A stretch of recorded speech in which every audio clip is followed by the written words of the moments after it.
In today's video, I'm going to show you how to make a GOG account step by step, and I'll keep it quick, clear, and beginner friendly. This is perfect if you want to get started on GOG, create your profile, and finish sign up without getting stuck along the way. If this video helps, make sure to hit the like button and subscribe for more easy software guides. Alright, let's jump right in. First, open the GOG app from your desktop. If you already have it installed, just double click to launch it and wait for the app to load. Once you're on the sign up screen, you'll see a few different ways to create your account.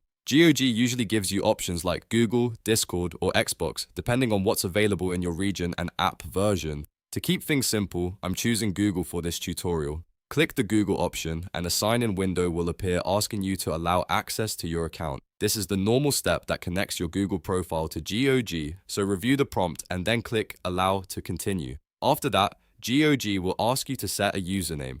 This is the name that will identify your account on the platform, so choose something you're happy with and type it in carefully. Once your username is entered, take a moment to double check everything on the screen. If it looks correct, click Complete Sign Up.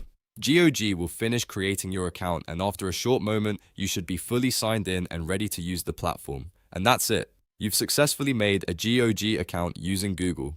If this tutorial helped you out, please give this video a thumbs up and subscribe for more simple step-by-step guides just like this one. Thanks for watching, and I'll see you in the next video.